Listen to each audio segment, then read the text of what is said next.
É ruim, é verdade, concordo. Tem gente que gosta do sistema, elogia, mas é ruim. Quem conhece sabe que é ruim. É demais.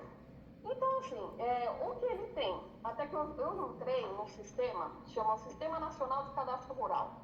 O que ele diz? Ele diz que como não foi feito nenhuma construção lá, nenhum melhoramento, não foi feito rua, praça, saneamento básico, aquilo virou, na verdade, uma zona rural, não uma zona urbana. E eu pagando de idiota, né? Tudo bem que era pouco, mas eu pagando de idiota o IPTU, porque a prefeitura, ela libera, né? Ela não tá nem aí. E aí ele juntou uma lei complementar que cancelou os IPTUs daquele loteamento, porque esse novamente não tinha estrutura para ser cobrado IPTU. E aí ele fala que ele, desde 1900, sei lá, vai cacetada, ele entrega ITR. E aí ele fala que, na verdade, ele tem 59 hectares, incluindo a minha área. E declara isso lá.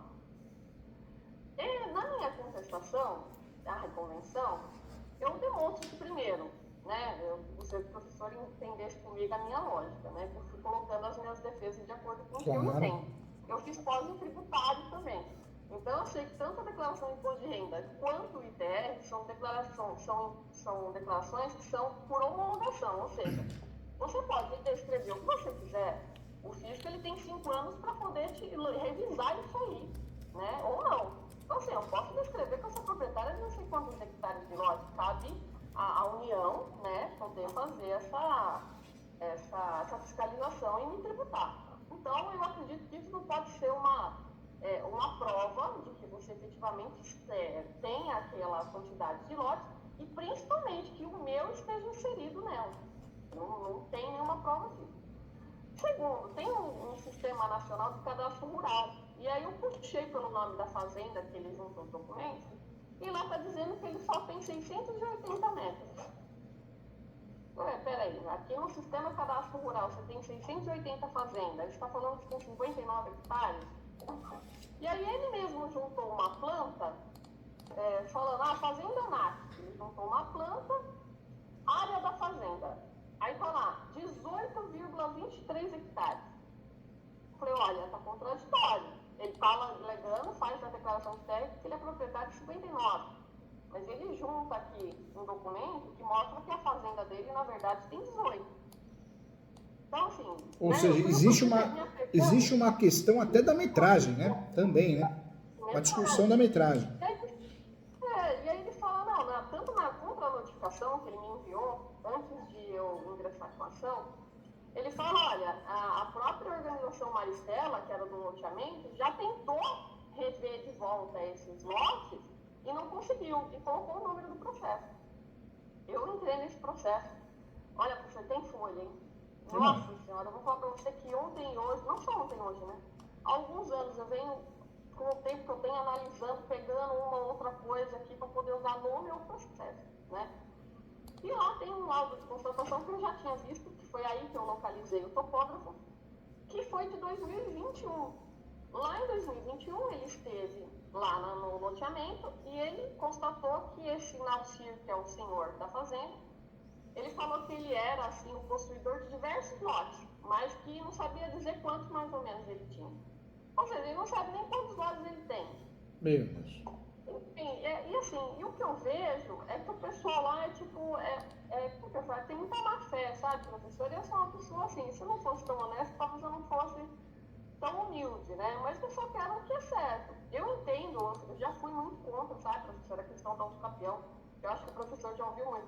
Tá roubando a propriedade dos outros, né? A gente é uma forma de roubar, de invadir, verdade.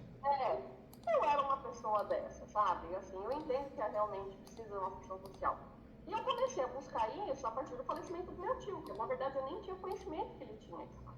E aí o outro tio meu falou assim, olha, quando o seu tio comprou, a gente foi até lá, o próprio prefeito levou a gente e falou, o loteamento é aqui, o lote de vocês vai ser mais ou menos aqui. O próprio prefeito indicou.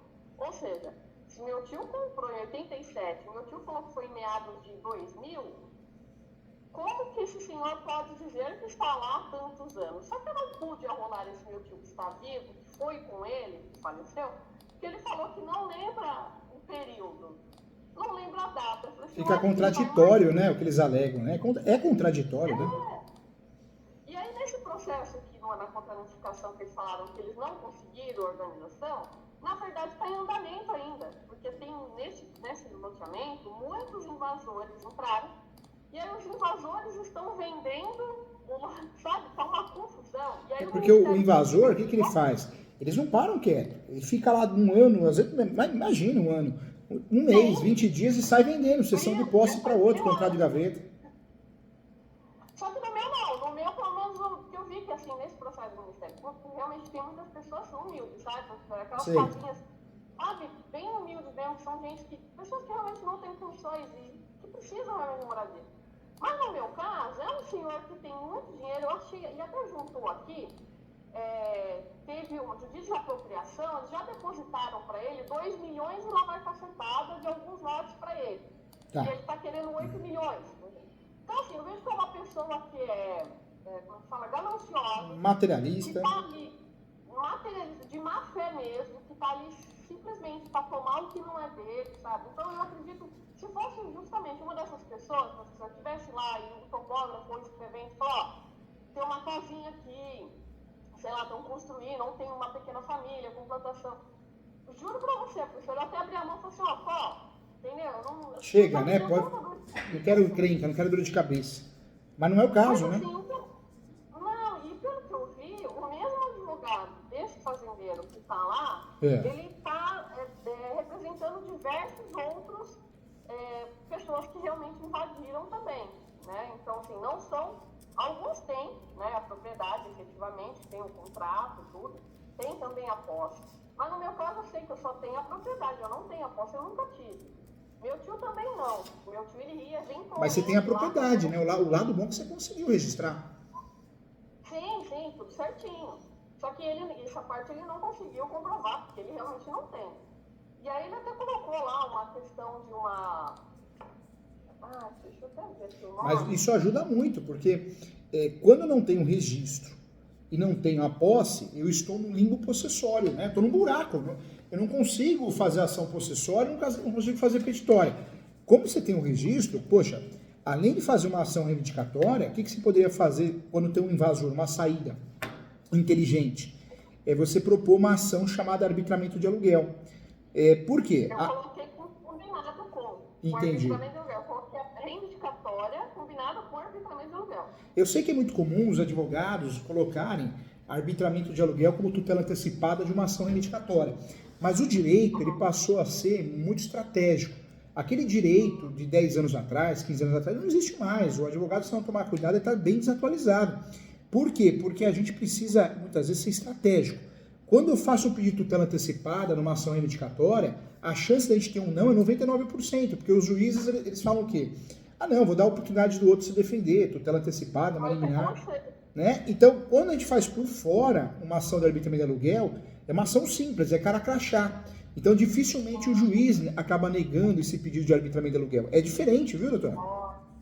Perdi essa parte aí, professor. Podia ter feito outra ação também. O que a doutora pode fazer a ação, como que está o pé da ação?